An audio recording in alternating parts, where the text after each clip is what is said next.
¿En algún momento de tu vida has vivido esta sensación de que la vida no tiene sentido, de que no encuentras el para qué, el hacia dónde, que de repente te sientes un poco perdido?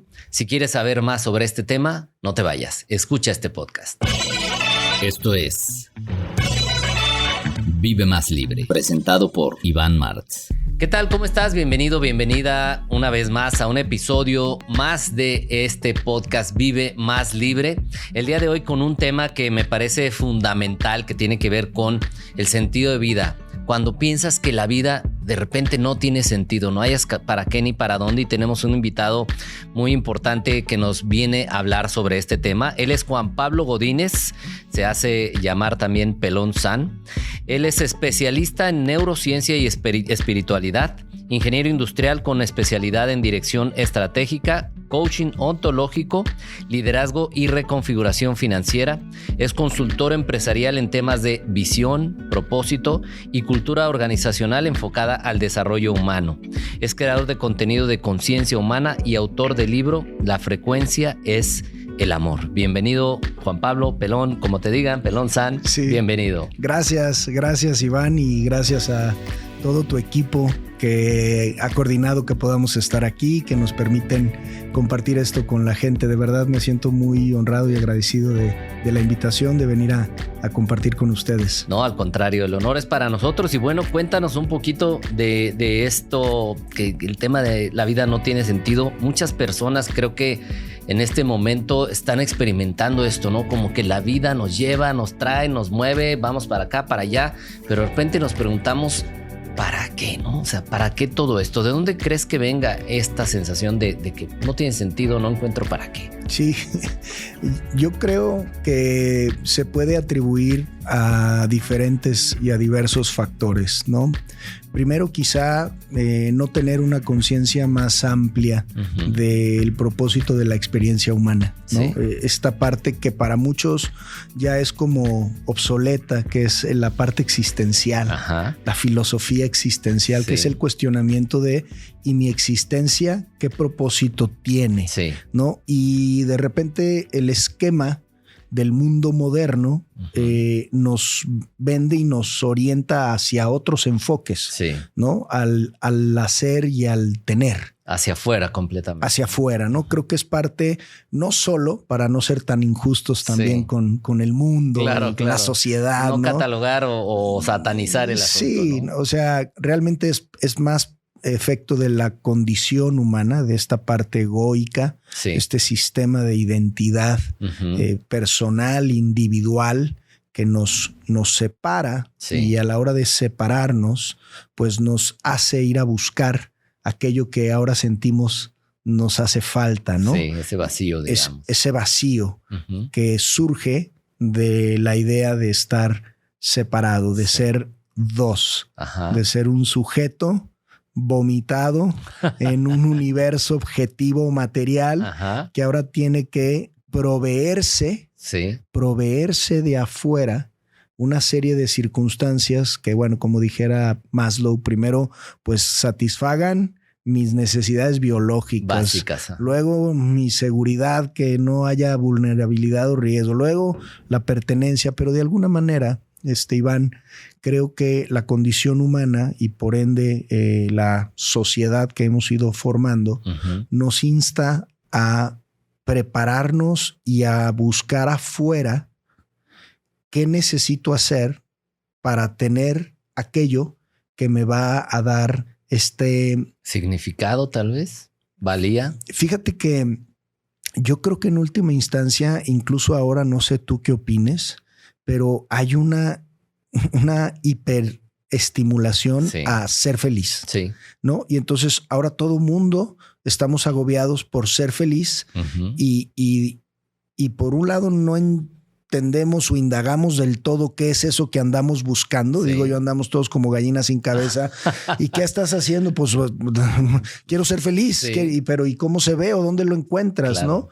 ¿No? Y hay una serie de premisas ofrecidas, sí, por las ideologías, por los dogmatismos, por cultura, digamos, la cultura, ¿no? Por el capitalismo. O sea, el capitalismo, la institución religiosa, la institución política, todos nos han ofrecido, para no ponerle una connotación dolosa, todos nos han vendido una fórmula de qué tienes que hacer o lograr para alcanzar ese anhelado sueño que puede ser o la felicidad, que en algunos casos es no aquí no, será después. Exactamente. O la realización como el resultado de conseguir todo lo que se te antoje.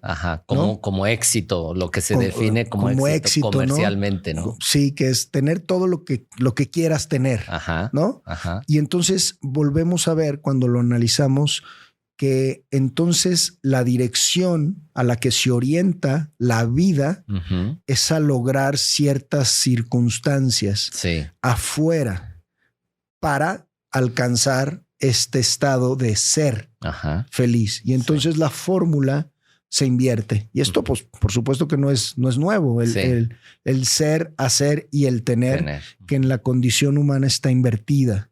Y entonces yo voy a ser feliz o ser suficiente o ser valioso cuando tenga o logre o suceda o se dé esto.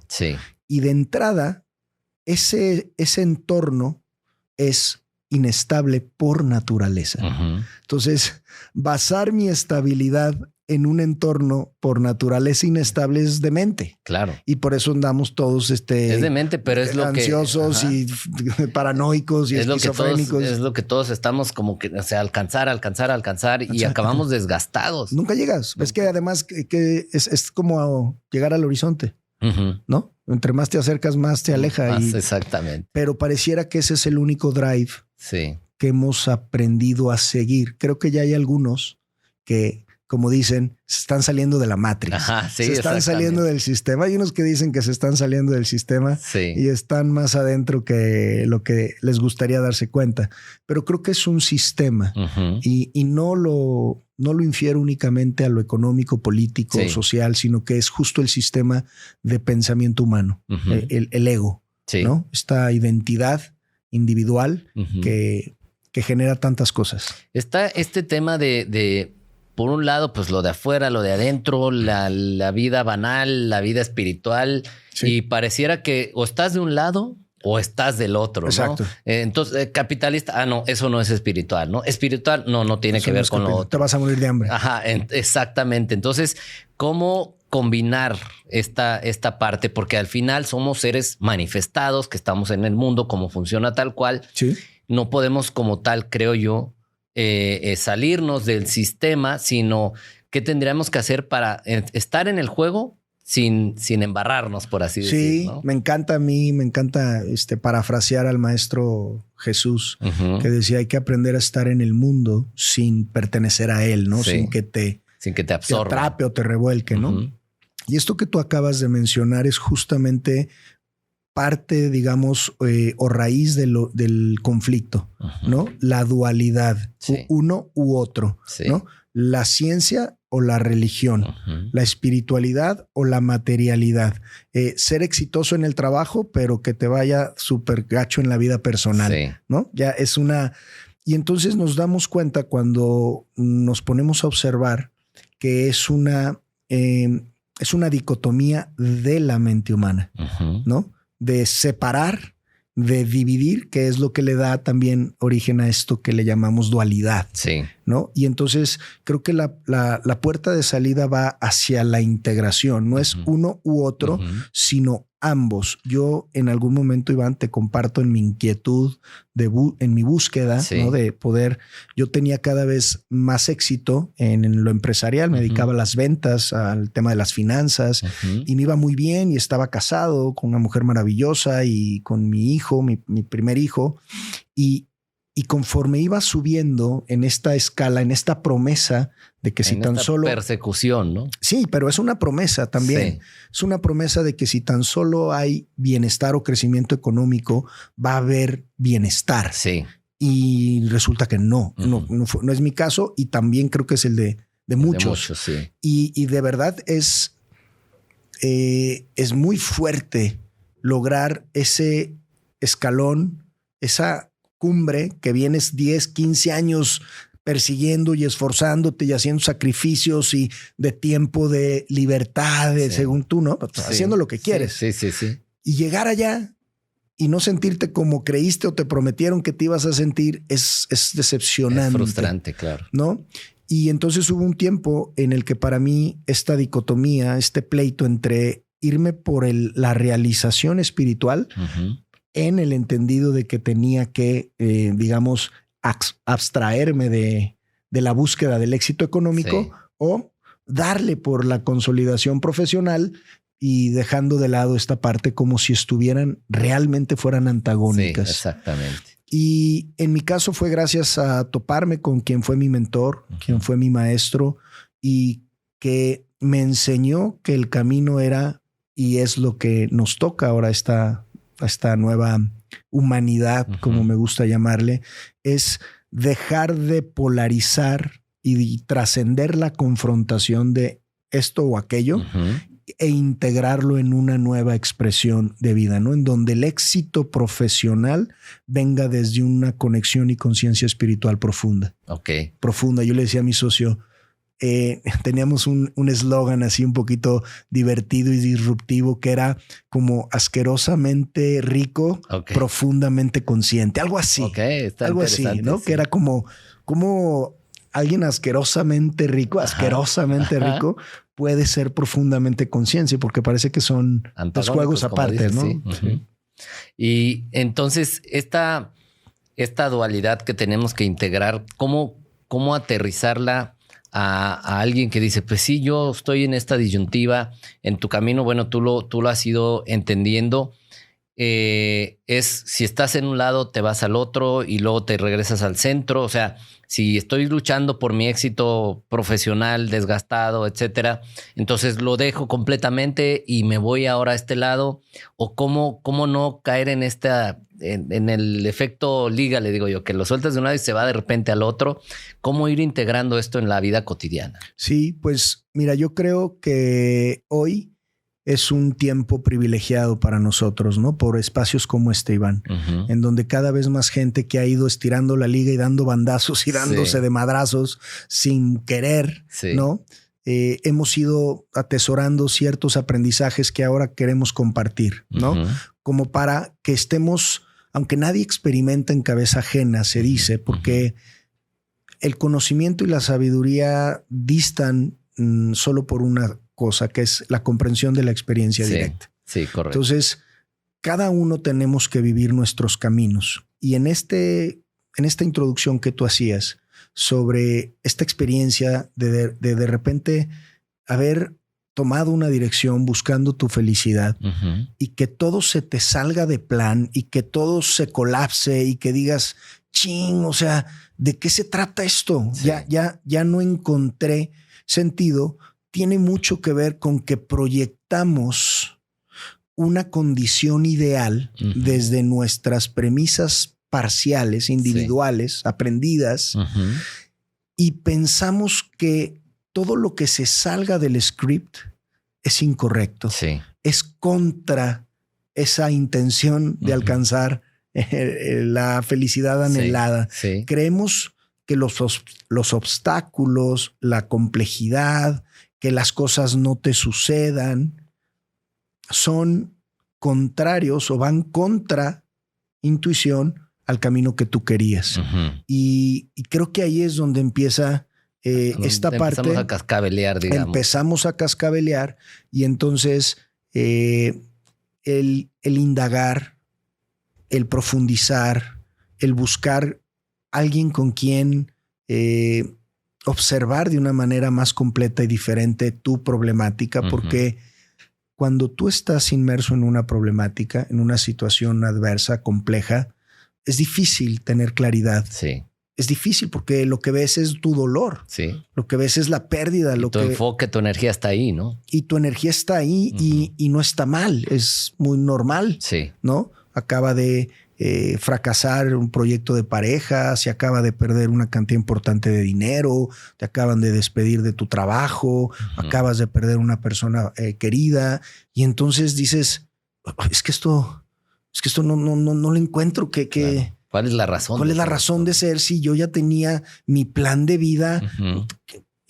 Ay, cosita, ¿Cómo te explico, cosita, verdad? Como que... Y de repente creemos que la vida feliz es la vida que todo sale como tú crees que las redes sociales... Lo pintan, ¿verdad? Claro. La ventana de las redes. Lo que te decía ahorita, ¿no? Me ven ahí de repente con el señor Bucay, incipiente, ¿no? Un día me preguntaba un cuate que me invitó como tú. Oye, ¿cómo le hiciste para estar con el doctor Bucay? Yo tengo 20 años dando conferencias y jamás. Pues ni yo sé, mano. Y le dijiste, hay niveles. Hay niveles. No, le dije, pues ni yo sé. Te quisiera echar un speech bonito, ¿no? Apantallador. Pero no es así. Sí.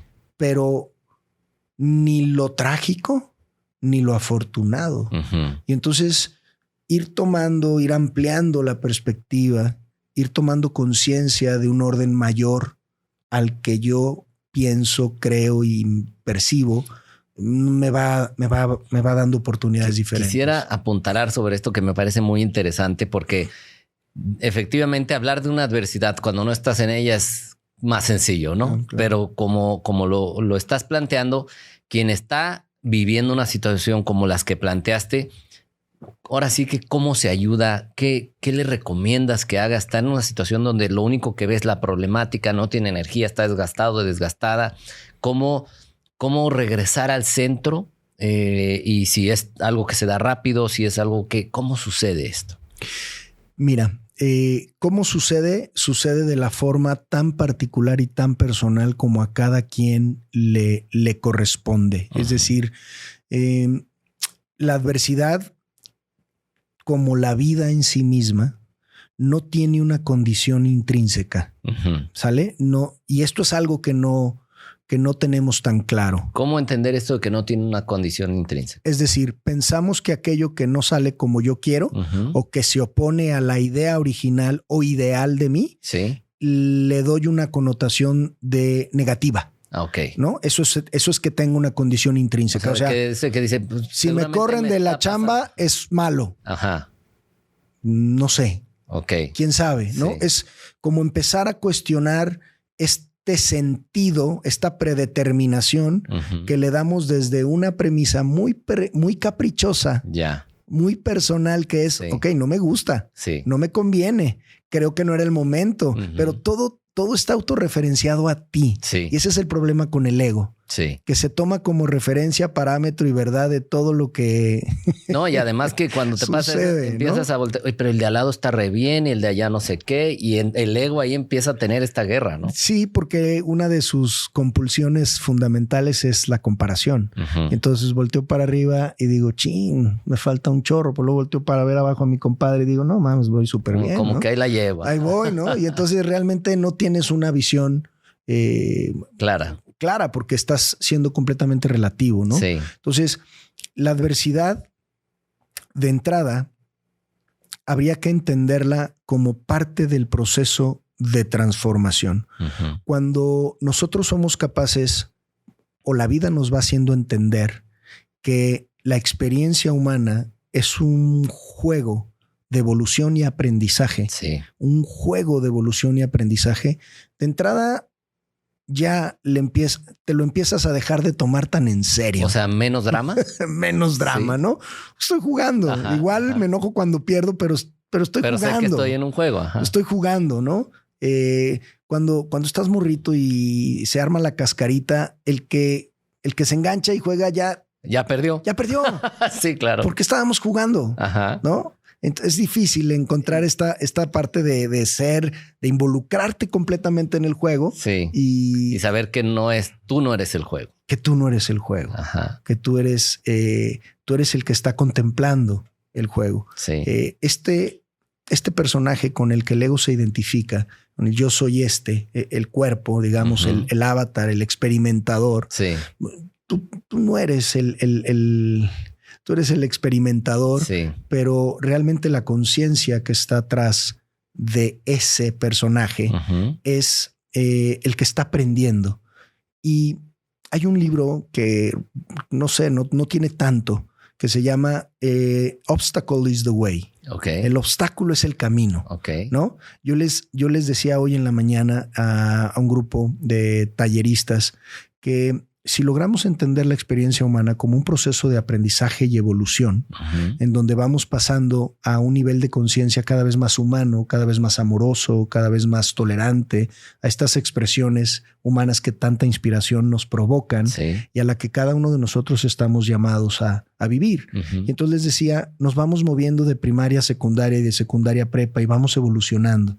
Aunque lento para muchos, sí, vamos avanzando. Sí. ¿Sí? Y entonces yo les decía, ¿cómo es que te gradúas o avanzas de nivel? Y normalmente nos ponen a prueba. Sí, así como el examen. Nos ponen a prueba. Ajá. Y el examen quiere probar tu capacidad y tus conocimientos. Y normalmente el examen, por lo menos en las matemáticas, sí, son problemas. Sí, sí, sí, sí. Y el problema es el mecanismo a través del cual tú afianzas y compruebas que lo pasaste, check, que tienes la habilidad, ¿no? Que tienes esa habilidad comprendida. Y entonces cuando nos entendemos en este juego de evolución y vemos la adversidad o los problemas o las tragedias como, bien, ya ha llegado el momento de poner a prueba lo que traigo para este proceso, okay, ¿no? Cuando yo estuve en diferentes procesos de adversidad, me di cuenta que la vida te pregunta específicamente en estos momentos quién eres y cuánto traes para gastar. Ok, sí, sí, sí. En capital individual. En capital, ¿no?, moral, humano, en ético. O sea, la adversidad es el momento en el que el hombre tiene la capacidad de mostrar auténticamente quién es. Y entonces se vuelve fascinante la oportunidad que tenemos de estarnos perfeccionando. No se siente fascinante. Sí, no se siente. Definitivamente no estarán de acuerdo, ¿verdad? Se siente todo menos fascinante. Menos fascinante. Y eso es algo de lo que lo hace complejo, Iván, porque biológicamente estamos programados para huirle al dolor e ir a buscar el placer. Sí. Entonces, sobreponernos a nuestra condición biológica, sobreponernos a nuestros patrones mentales y pararnos en la conciencia del espíritu que está aprendiendo a través de esto no es tan común. Y así a lo mejor, porque por eso digo, es sencillo a lo mejor hablar de la adversidad cuando no estás en ella, pero alguien que en este momento esté pasando y que de repente caiga en ansiedad, sí, caiga en miedo, que no vea la salida, la vida no tiene sentido, como es el nombre del podcast. Pequeñas cosas para que no suene así como... Sí, muy abstracto. Exacto. Yo, una primera es tener la valentía y la humildad de pedir ayuda. Ok. Ayuda y en la medida de lo posible profesional. Sí, sí. ¿No? Sí, sí. No a la comadre. Correcto. No porque la comadre o el compadre... Pues sí, échale ganas, ¿no? No, o peor, no, sí, mendigo viejo, mándalo a la frega y nomás te atizan el dolor, ¿no? Claro. O sea, una premisa fundamental que lo platicábamos ahorita es: no estás en las mejores condiciones de claridad, de asertividad. De tomar una decisión. Entonces, esa puede ser una primera... Bajar la guardia. Un primer paso sería: nunca tomes una decisión permanente en un proceso emocional agudo. Sí. Nunca tomes una decisión. El miedo, la ansiedad te va a instar a hacerlo, ¿no? Sí. Pero porque quieres como resolver rápido, ¿no? Ahí viene esto que la cábala le llama la resistencia, ¿no? Templanza y gobernanza. Sí. No tomes una decisión, te toca recibir el proceso.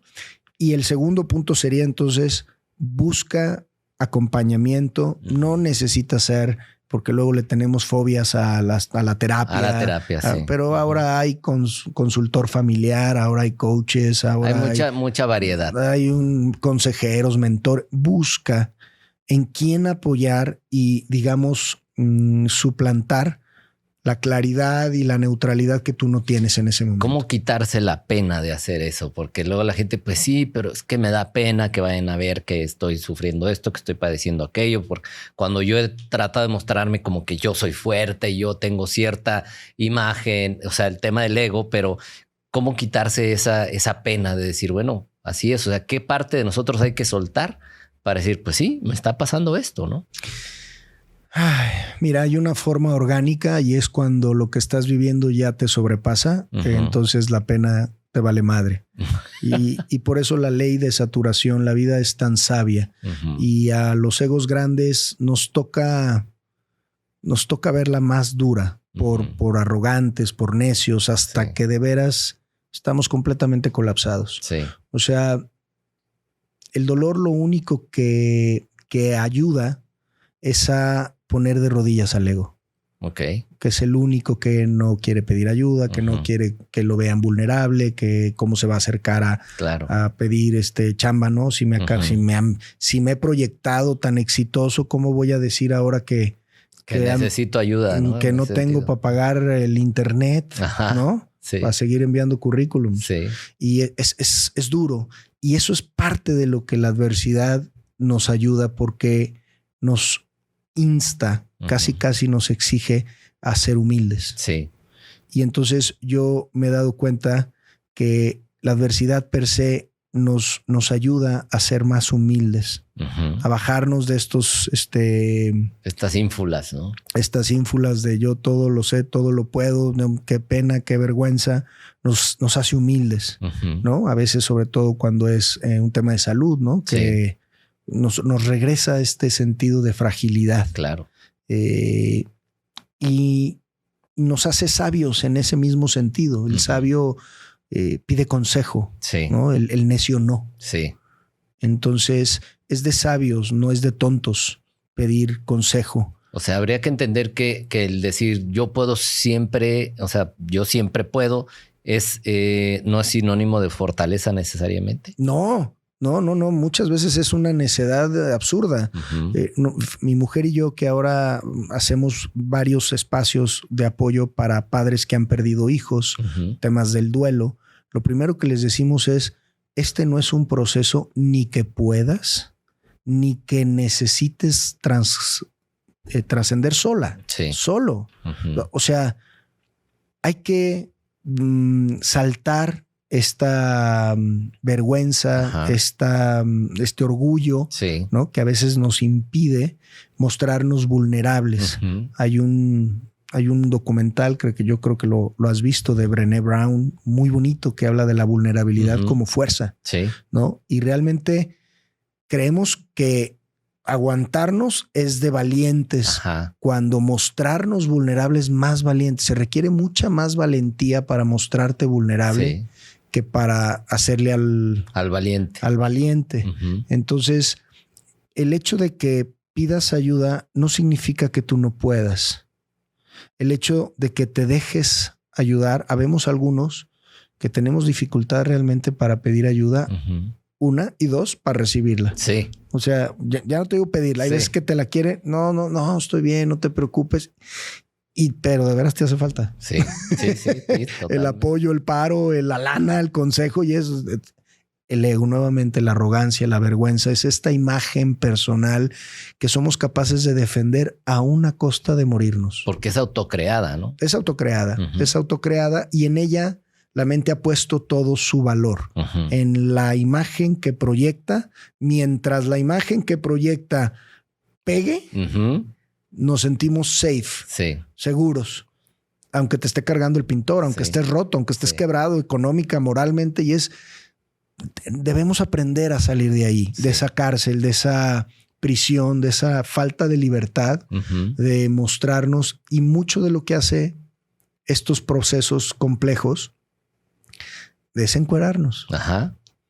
Y entonces, como dicen algunos terapeutas, yo te invito a que hagas el ridículo, a que le quites 3 rayitas de importancia a tu imagen personal, y vas a ver cuánta libertad, cuánta autenticidad y cuánta fuerza surge de ahí. Me encanta eso. Cuánta fuerza surge de ahí, ¿no? Y ahorita dijiste algo que me llama la atención, que es la mente pone todo el valor en eso. En la imagen que proyectas. Y desde dónde sale toda esta creación y la defensa de la misma. O sea, ¿por qué la mente? Es la mente, que aquí estamos también en el tema de no soy la mente, que es más o menos lo que entiendo que quiero decir. No soy la mente. Entonces, ¿cómo salirse de esa trampa y decir, me tengo que salir de eso que creo que soy? Bueno, la herramienta, el camino principal, dicho desde hace miles de años, es la autoindagación, el autoconocimiento a través de la observación, de estos exámenes de conciencia, de ser autocrítico y de lo que llaman meditación. Sí. ¿Sí? La meditación que en Occidente se ha malentendido por una disciplina de relajación y de aquietar la mente, que conlleva algo de eso. Pero la meditación es una herramienta mucho más profunda de autoobservación. ¿De qué? Justo del pensamiento que no soy. Cuando yo desarrollo la habilidad de observar con atención plena el pensamiento, empieza a surgir una certeza de que yo soy el que está contemplando el pensamiento y no el pensador. Pero ese proceso se sucede con la contemplación o la meditación. ¿Y qué sería? O sea, te sientas un rato, o sea, ¿cómo haces esto en una tarde, en una noche? O sea, ¿cómo llevarlo en el... Y hay otro elemento que lo platicábamos ahorita y que desde siempre ha estado, que es el estudio, digamos, el investigar, el hacerme llegar o conocer desde libros, videos, planteamientos, esto, e irlo comprendiendo. Lo voy leyendo, lo voy escuchando, lo voy estudiando, el autoconocimiento. El autoconocimiento desde hace toda la vida, miles de años, dice el oráculo de Delfos. Conócete a ti mismo. Correcto. Y eso implica, si tú quieres conocer algo, lo tienes que observar con atención, por horas. Claro. Un detalle. Los grandes inventores de la historia lo han hecho por su capacidad de observación. Es el principio de la ciencia.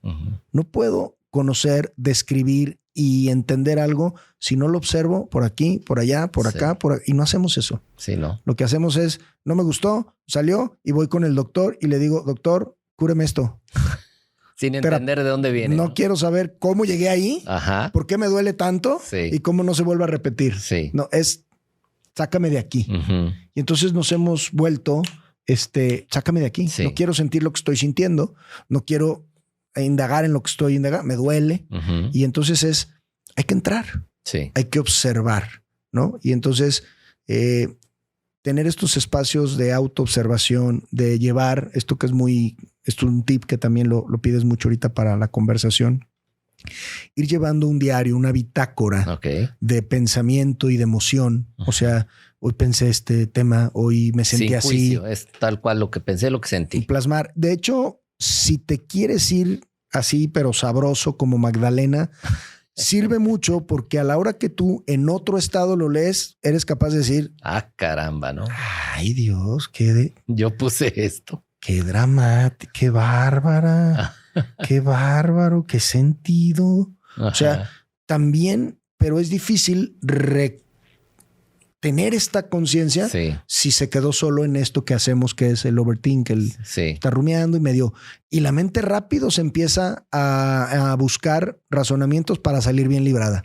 No, es que mi comadre también se lo ganó. Claro. ¿no? Entonces, te vendes un argumento que te deja tranquila y listo. Pero es momentáneo. Es momentáneo y es falso. Entonces, datos concretos. Si tú vas llevando una bitácora, si vas llevando un registro de mi sentir, de mi pensar, como lo dice el terapeuta, vas a ir encontrando patrones. Y te vas a dando cuenta que no son personas, son patrones.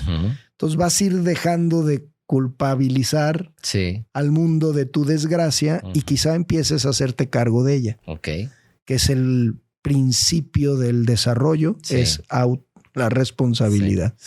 Entonces, llevar esa bitácora para poder autoobservar mi comportamiento, mis patrones, a qué reacciono, cómo reacciono, qué tan dramático, qué tan templado soy. el estudio, la indagación, la búsqueda de información la que te vibre a ti. Sí. Ninguna en particular. Hoy tenemos la libertad de date elegir, por donde quieras, ¿no? Chamanismo, metafísica, New Age, ateísmo, agnosticismo, date, pero donde haya congruencia. Tú date ahí, pero explora, investiga un poco más. Y esto que hablábamos de la meditación es el tema de alejarnos un poco del ruido del mundo, de la distracción, y cerrar los ojos tiene que ver con eliminar los distractores para poder tener una mayor capacidad de concentración y sentarme a observar. Creemos que la meditación es sentarme a poner la mente en blanco. Ajá, sí, normalmente eso es lo que queremos, ¿no? Y como no se logra... Desde frustración, enojo, y terminas menos relajado que como porque llegaste. Ahora te estresaste que no pudiste, ¿no? Sí, y entonces de lo que se trata es sentarme a observar. Incluso los pensamientos. Lo que pienso, cómo lo pienso y lo que siento. Y estar ahí única y exclusivamente como un observador atento, neutral, que está sin juicio. Es que eso es importante porque si no, ahora te vas a sentir mal de lo que te diste cuenta que pensaste. No, y estás pensando que a tu vieja y no, qué mal que quiera vieja. No, obsérvalo. Obsérvalo. Obsérvalo como un mecanismo que quieres entender. Como lo que es. Ajá. Que lo quieres, wow, órale. Y vas a ver de entrada, vas a empezar a darte cuenta que es como como dicen, un chango. Ajá. Y va para acá y está su vieja, pero luego se acuerda que no pagó no sé qué. Y dices, wow, qué tan inestable es, qué tan poca estabilidad hay, qué tanto agitación existe, qué bipolar es, ¿no? Sí. Ay, qué alegría que mi hijo, ay, no más. Y entonces dices, bueno, empieza este proceso de meditación que significa contemplar la verdad. Ok. ¿No? Y es solo estar profundamente atento a observar de una manera neutral mi sensación, mi pensar, y al ser observado, la mente al ser observada sin juicio, un día se calla. Ok. Y entonces ya no le están haciendo caso, mejor se calla. Se calla. Okay. Cuando la quieres callar, te pone más loca. Sí. Loquísima. Sí. Entonces hay mucha frustración en la gente que le dice, es que si meditaras tu vida sería diferente. Sí. Y sí, te lo juro que lo he intentado, pero no es lo mío. Lo que escucha no es lo mío, ya lo intenté, no puedo, es muy difícil, ¿no? Ok. Entonces, cada vez hay más avances, digamos, más estudios de los impactos tan profundos que tiene, no solo a nivel fisiológico, a nivel anímico, a nivel concentración, a nivel creatividad, sino realmente biohackear este mecanismo de identidad que si no lo observo, no puedo darme cuenta de que solo es un mecanismo de identidad. Sí. Que no soy yo. Sí. Que estoy demasiado identificado con esa imagen, con ese planteamiento. Eso lo dijo el maestro Eckhart Tolle. Esa es la naturaleza del ego. La identificación con el cuerpo y su historia. Entonces, cuando yo la observo, pues hay algo que está pensando y hay algo que está observando. Sí. Yo no soy lo pensado. Yo soy el observador. Soy el observador. Y entonces, a través de cultivar eso, más lo que escuchas y estudias, más lo que la vida te enseña, en esta conciencia de que no te está jodiendo, no te está jugando mal la vida, ni Dios, no es castigo de Dios, no es castigo de Dios, es tienes una enorme oportunidad de ponerle para hilarnos al tema de la plática. Sientes que la vida no tiene sentido cuando las cosas se salen de tu estructura y plan ideal, cuando ya no se acomodaron a tu particular y personal preferencia en tiempo y forma. No tiene sentido en tu plan, corazón. Sí.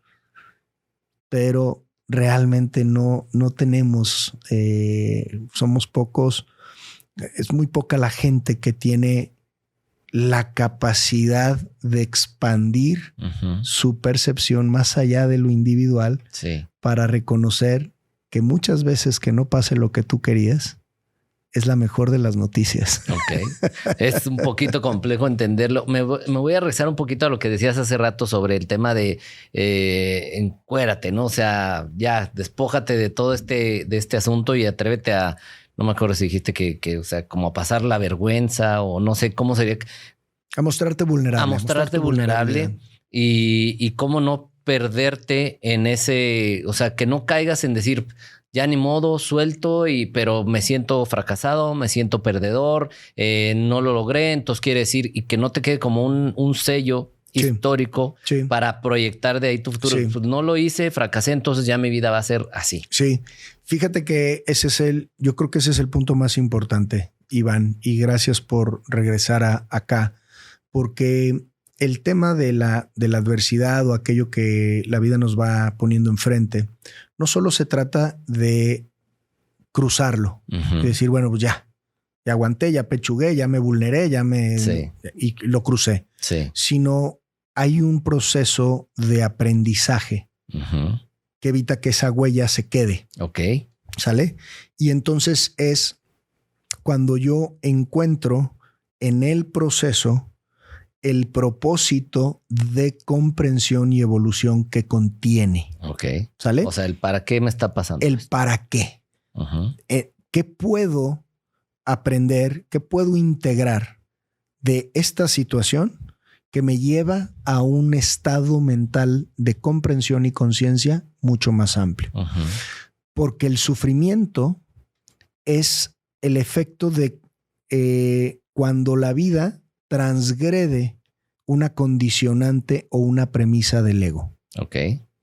El único que sufre es el ego. Porque no tiene lo que quiere, cuando lo quiere y cómo lo quiere. Ya. Entonces, yo quiero que no te vayas, yo quiero que no me dejes, y entonces me dejas y sufro porque me dejas. Cuando indago, cuando exploro, que es difícil hacerlo solo, por eso hablamos de no tomes decisión, busca apoyo para indagar. ¿Cuál es el miedo? ¿Cuál es el miedo o la creencia limitante que sostiene el sufrimiento con el cual te atropella ese evento? Ok. ¿Sí? Incluso podemos hablar, ahorita dices de que me dejen o un negocio o lo que sea, pero cuando hay situaciones, conozco personas que seguramente tú y muchos que han vivido situaciones de agresión infantil, de abusos, violaciones, todo este asunto, y que dicen, pues yo qué, o sea, cómo yo ni idea, ni caso, o sea, cómo me pides que le encuentre sentido a eso, ¿no? Sí, y yo no te lo pido. O sea, puedes ni siquiera encontrarlo.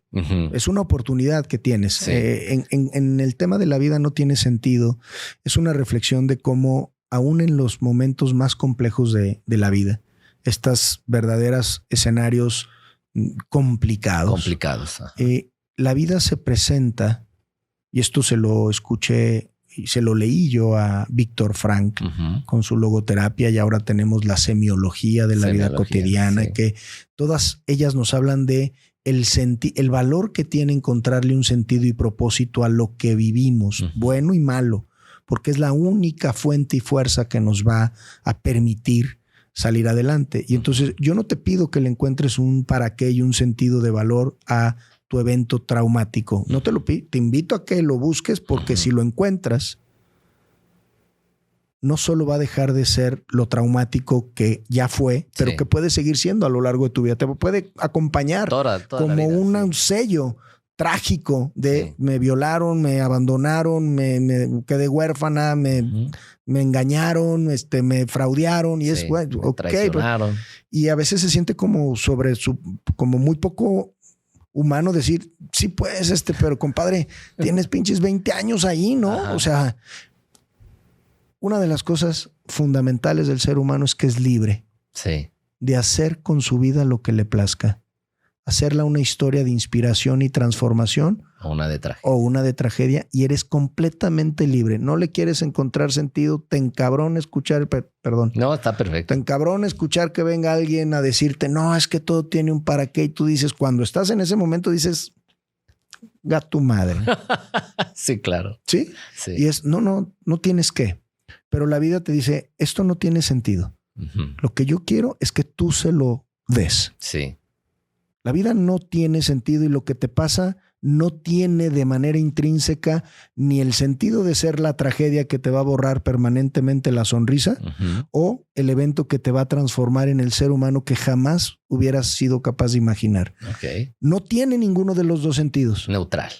Tienes la responsabilidad de elegir el sentido que le vas a dar.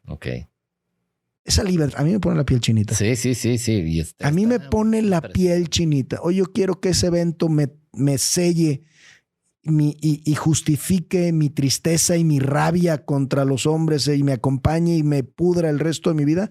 Eres completamente libre, corazón. Y nadie tendría la calidad moral de juzgar tú el ejercicio de uno de los regalos más hermosos que tenemos después de la vida, que es el libre albedrío. El libre albedrío. Sin embargo, cuando por alguna razón este podcast, este libro, la historia de alguien más, te hace recordar que frente a el episodio más doloroso de tu existencia, ese evento no tiene una destinación que no tengas la libertad y la capacidad de tú determinar. Entonces, las cosas nos suceden. No voy a entrar, porque no es el tema, si por una causalidad elegida, karmática, plan de vida, plan del alma, lo vamos a dejar afuera para no complicar. Para que nos invites otra vez a tu podcast. Claro. Pero ya estás ahí. Ya pasó lo que menos querías que pasara. ¿Qué vas a hacer con ello? ¿Qué vas a hacer con ello? ¿Lo vamos a usar como la excusa para sacar lo peor de ti? Eres libre de hacerlo. ¿Lo vas a sacar como la excusa para sacar lo mejor de ti? Tienes la libertad y la oportunidad de hacerlo. Sí. Pero solo tú lo puedes elegir. Y la ayuda forma parte de eso, el pedir ayuda. Fundamental. Y tanto humana como superior. Superior. Es decir, hay una inteligencia superior, no importa en lo que creas y lo que le pongas y los nombres y el nombre o la figura que le quieras poner. Yo aquí vi tu figura del Arcángel Miguel, buen aliado, buen amigo, lo que tú quieras. Voltear en esta humildad de la expresión humana, sabiéndote el observador divino, pero en esta experiencia y en esta humildad humana, voltear a la inteligencia superior y decir, ayúdame, clarifícame, sosténme, guíame y abrirme a eso. Pero para que eso suceda, el ego tiene que estar pero madreadísimo. Y eso es lo que yo he visto de valor de que la vida nos pase por encima, de que nos ponga en nuestro justo lugar y nos dé la humildad y la apertura para pedir ayuda, para aprender, para voltear y fortalecernos. Quitarle la connotación que decías de castigo, ¿no? O sea, no es de que, me pasó esto como un castigo de... Karma instantáneo. Karma instantáneo, exactamente. ¿En qué momento Juan Pablo se da cuenta de todo esto? ¿Hubo sucesos en tu vida, situaciones que te llevaron a empezar a entender todo esto? Sí, y fue justamente la adversidad y la pérdida la que, a pesar de que platicábamos ahorita fuera de micrófonos, la preparación en ventas y en el potencial humano me fue mostrando el poder de la mentalidad, el poder de la resiliencia, el poder en todos estos testimoniales que en los congresos de ventas nos llevan. Hubo 2 pérdidas, 2 adversidades realmente desgarradoras que sellaron con certeza la comprensión de esto que te estoy platicando. La primera, hace 10 años, prácticamente 10 años, cuando en una tendencia rampante de éxito y de arrogancia profesional y social y económica, porque la estábamos rompiendo,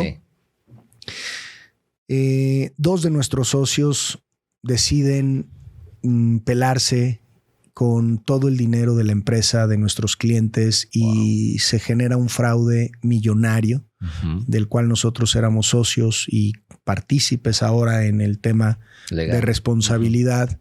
Y entonces me veo por primera vez en una vulnerabilidad aterradora, Iván. Aterradora. Con 2 hijos, con un formato en donde yo me había permitido ser el proveedor y el pilar de la familia, y mi mujer dedicarle su mejor talento a los enanos, y de repente pierdo absolutamente todo y empiezo el proceso que estamos hablando de indagar. ¿Qué es lo que más miedo me da de todo este proceso? Ok. Porque tú puedes decir, oye, no es mi culpa, ¿yo qué? ¿Por qué me pasó? Y entramos en ese bucle. Y entramos en el bucle de, bueno, lo supero y me rehago pero no tomé el aprendizaje de evolución en conciencia que este proceso me podía ofrecer. Y cuando indagué fue en bucear en el miedo, que era pánico, había rabia, había impotencia, había todas estas emociones que lo menos que queremos hacer es entrar en ellas. Sí. Lo que queremos es salir corriendo. Correcto. Pero fue gracias a la ayuda y al apoyo de un terapeuta que me dijo, vamos a bucear, o sea, vas a entrar. Y entonces ahí me di cuenta que la premisa del ego era que todo ese andamiaje era lo que representaba para mí valor, suficiencia y capacidad. Validación. Pero capacidad y seguridad. Yo sentí que había perdido, mi sensación era que había perdido lo más valioso que tenía, que era la tranquilidad y la seguridad de mi patrimonio económico. Me sentí como incapacitado, y entonces como que perdiste tu lugar en el mundo. No, y algo súper fino, que fue esta idea de que lo que tengo es la validación o es el elemento de lo que valgo. Sí. Que es nuevamente esta pintura del ego, ¿no? Tienes mucho, eres muy chingón, ¿no? Y cuando tocas la premisa de inseguridad y miedo del ego que se esconde atrás de una pantalla de seguridad económica, y lo que encontré fue un ser humano inseguro. Profundamente inseguro, con una percepción de insuficiencia y de invalidación tremenda. O sea, ni Harvard me hubiera enseñado eso. Sí. Me costó 10 veces Harvard. Sí. Pero ni siquiera me lo hubiera. Y entonces pude indagar con mucha humildad en este programa de insuficiencia y validación personal que estaba perfectamente resguardado por la pantalla del éxito económico. Y entonces fueron tantos los aprendizajes, Iván, ahí y ahora yo acuñé en ese proceso si la riqueza de tu propia existencia, de estar vivo con tus talentos y tus capacidades de reconstruirte y de salir adelante, no te hace sentir próspero y afortunado, nada lo hará. Lo que tengas no va a ser suficiente. No va a ser suficiente. Siempre vas a necesitar más porque volteas para arriba y hay alguien más. Y no me había dado cuenta de esa ilusión y de esa premisa. Y entonces empecé a valorar mi ser, mi vida, mi capacidad, mi talento por encima de mis logros, mis cosas y mis medallas. Pero eso no pasa. No lo hubiera comprendido, aunque lo hubiera escuchado inspiradoramente en otro lado. No lo hubiera entendido con cada milímetro de verdad si no lo hubiera vivido. Claro. Y la más dolorosa y la más fuerte y difícil de las experiencias fue cuando mi hija pequeña, mi tercer hijo, la más pequeñita de mis hijas, la única de mis hijas, mis 2 primeros son varones, falleció de manera inesperada y repentina a los 2 años, 8 meses. Wow. Estos eventos, como dices, que vienen y te sientan con toda naturalidad en o sea, ya no entendí el juego. Claro. ¿Cuál es? O sea, ¿qué hice mal, güey? O sea, ¿a quién le pegué o qué? ¿A quién le robé para merecer esto? ¿No? Cuando tienes esta idea de que la adversidad es un castigo que te ganaste, es un karma que te corresponde y todas estas cosas. Y entonces nos meten en un lugar en culpa, que no tiene sentido. Y entonces el dolor de ver a mi hija fallecer ahí en nuestras manos, aunque sucedió en un quirófano, es indescriptible. Sí, claro. Iván, es indescriptible y la vida pierde su orden, pierde su ilusión, pierde... De hecho, una vez que vencí el proceso emocional del fraude y que relacionado a lo que comprendí, la vida para mí, solo vivirla, era ya fascinante. Claro. Entonces yo salí, pero como coach de vida, ¿no? Pero lleno de entusiasmo, enamorado de la vida, y de repente la vida me dice, a ver. Espérate tantito. ¿De veras la vida te gusta mucho? A ver, así. Y entonces, en ese momento, la muerte era mejor idea que la vida. Sí, entiendo. Y la vida, de venir significando una riqueza y un milagro y un regalo, se vuelve una condena insufrible. Y ahí, en ese proceso, en ese momento tan sin sentido, fue que viene este aprendizaje de, ok, no tiene sentido. ¿Qué vas a hacer con eso? Sí. ¿Cómo sale de ahí, Juan Pablo? ¿Qué vas a hacer con eso? Lo vamos a utilizar para justificar la peor expresión humana que eres capaz, que eres... Tienes derecho a hacerlo. No, pero tienes derecho a hacerlo. Sí. Tienes derecho a hacerlo. Eres libre de poder decirle al mundo que la alegría por vivir, el entusiasmo por hacer cosas, lo perdiste cuando se fue tu hija. Y nadie tendría la capacidad de juzgarte por ello. Menos quien no lo ha vivido. Claro. Y tienes esa libertad. Sí. Pero afortunadamente para mí, ya tenía yo otro tipo de conciencia y conocimiento y herramientas. Cuando estuve con el doctor Bucay, esa afortunada experiencia, me dijo, Juan Pablo, puedes tener certeza clínicamente que la pérdida de un hijo es la experiencia más compleja a trascender, a sanar. De hecho, la mayoría de la psicología te dice, eso nunca se supera, se aprende a vivir con ello. Sí. ¿No? Y entonces yo me quedé pues con la autoridad del doctor Bucay y dije, no hay cosa más difícil que perder un hijo. Y cuando estábamos mi mujer y yo en el proceso de dejarnos ayudar y de dejarnos ayudar por la inteligencia superior y por todo el amor y la bondad que te sobrepone cuando hay un proceso de esa naturaleza,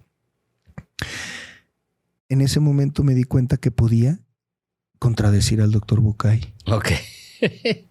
Y que si hay algo más complejo que perder a un hijo, y es perderlo sin herramientas y sin un estado interior fortalecido. Sin preparación. Hijo de la fregada. Porque empezaron a llegar padres de familia a nosotros y nosotros teníamos una conciencia espiritual, teníamos herramientas emocionales. Algo, ¿no? Ya la vida me había puesto a 3, 4 sparrings antes de subirme con el Canelo, ¿no? Sí. Y entonces no es lo mismo subirte con el Canelo a los madrazos habiendo tenido 3, 4 sparrings que llegar así como que no es lo mismo. Entonces le dije, hay algo peor que perder un hijo y es perderlo sin ningún tipo de proceso humano ni trabajo personal hecho. Y en uno de los podcasts les decía, y ojalá de aquí la gente que no está pasando por un momento crítico empiece a ver el proceso de desarrollo humano y autoconocimiento como algo que tarde o temprano le va a hacer la diferencia. Porque la vida sí o sí te va a poner a prueba. Porque pasa este tema de que mientras todo vaya bien, pues ¿para qué volteo a ver? No, hombre, pues ya... Y cuando llega una situación es cuando dices, ay, caray, pero te agarra mal parado. Entonces, ¿qué podríamos decirle a las personas que nos están viendo, escuchando, que apuesten por su preparación? ¿Por qué? Que inviertan en el autoconocimiento, en hacerse de información de valor como tu libro, como tu podcast, como el contenido de tanta gente comprometida que está queriendo ponerle ya digerido, ya aprendido. Peladito y en la boca, dice. Híjole, hoy tenemos una crisis porque hay un montón de información, pero muy poca motivación para el proceso, ¿no? Entonces, que inviertan tiempo y dinero en talleres de autoconocimiento, de inteligencia emocional, de acomodar el contenido de tu historia, sanar a papá, sanar a mamá, constelar, comprender, abrirse a, bueno, ¿qué más hacemos que ser exitosos y tomarme una selfie, dizque parecer feliz? ¿Qué más hay aparte de eso? Claro. Es entrar un poquito con mayor atención, digamos, como a esto que algunos, te digo, le llaman como el proceso existencial. Indagar un poco. Sí. ¿Y por qué? Porque toda tu gente se va a ir. Porque todo lo que hoy tienes, aunque esté en una muy buena condición, es impermanente. Es impermanente. Se modificará. Tus hijos hoy se irán. No necesariamente de la vida, pero sí de tu vida. Sí. No permanente, pero se van a ir, y tu marido eventualmente se irá, no por mala onda, sino porque igual se muere, se va. Claro. Y tu fortuna, o sea, todo eso que adorna y que enriquece nuestra vida va a cambiar el estado en el que hoy se encuentra. Sí. Si no nutres y enriqueces el estado interior que jamás se va a ir de ti y que va a ser... Que no te vas a ir tú de ti. Tú no te vas a ir de ahí. Si no lo enriqueces y lo llenas de condiciones que te regalen alegría, entusiasmo y paz, híjole, igual la vas a pasar un poco mal. Claro. Juan Pablo, híjole, podemos seguir aquí porque está muy interesante, pero por último, la frecuencia del amor, tu libro. ¿Qué es esto de la frecuencia del amor? La frecuencia es el amor. Fíjate que viene de uno de los maestros con los que tuve oportunidad de aprender y de indagar en este tema. Y hay un modelo de estudio sobre el comportamiento humano del doctor David Hawkins. Y él plantea que el ser humano se encuentra en diferentes estados de conciencia, en diferentes niveles de frecuencia. A cada estado de conciencia, a cada estado de conciencia le corresponde una frecuencia, o al revés, ¿no? Porque al final de cuentas vivimos y somos frecuencia. Somos energía, vibración. Frecuencia, vibración. Y en nosotros se ve como materia y se escucha como pensamiento, pero es frecuencia. Sí. Y entonces de ahí viene, él en su modelo pone el amor como la frecuencia en la que empieza el proceso de iluminación. ¿No? Como una frecuencia, como un estado de conciencia. Cuando el amor, pues lo hemos malentendido y lo hemos caprichosamente hecho un tipo de relación, un vínculo conveniente. Lo hemos algo tan sublime, tan divino, tan sagrado y tan grande, lo hemos hecho lo hemos encerrado una en una expresión, cajita, ¿no? Sí, lo hemos hecho una emoción, lo cual una emoción, pues no es una emoción. Lo hemos hecho un tipo de relación, ¿no? Sí. Lo hemos hecho el miedo que me da que me dejes, a eso le llamo amor. Sí. A mayor miedo le llamo amor. Y más amor te tengo. Es una locura, ¿no? Entonces le hemos puesto apellidos, amor tóxico. Sí. Imagínate. Sí, claro. Es una locura. Y entonces es un poco desde la recapitulación de mis experiencias de vida que pretenden empatizar y no ser tan teórico, sino esto lo viví. Sí, claro. Cómo fui comprendiendo lo que auténticamente es el amor. Esta frecuencia que nos crea, nos sostiene y nos une a todo de una forma incondicional y que nada tiene que ver con lo que nos hemos imaginado, y que cuando nos sintonizamos o nos dejamos envolver por esta frecuencia, la vida realmente cambia de color. ¿Dónde pueden encontrar tu libro? Gracias. El libro lo pueden encontrar en Amazon y lo pueden encontrar directo en nuestro site pelonsan.mx. Ahí lo pueden comprar directo en el carrito. Pelonsan.mx. Pelonsan.mx. Está el site, está el Instagram, está el Facebook, está el YouTube o en Amazon también lo pueden encontrar en cualquier parte del mundo. Muy bien. Juan Pablo, ¿con qué te gustaría dejar a las personas el día de hoy?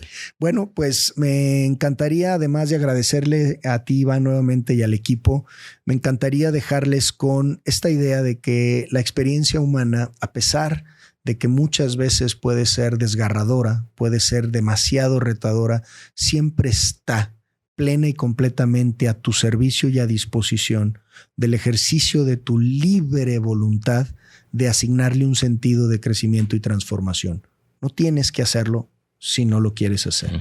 Pero si tú lo eliges y tienes la valentía de abordarlo desde esa forma, lo único que te puedo decir es que vas a acabar transformado en un ser humano que ni siquiera al inicio eras capaz de imaginar. Wow.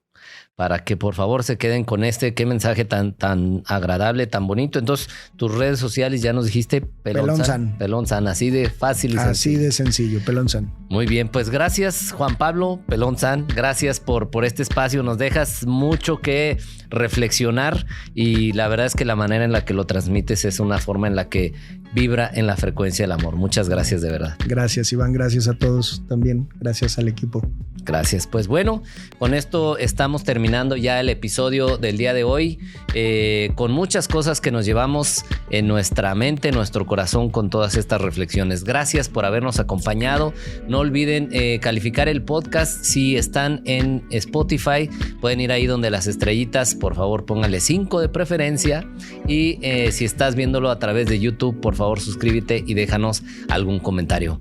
Gracias, infinitas gracias, y no olvides que me encanta que estés aquí. Esto fue Vive Más Libre con Iván Martz.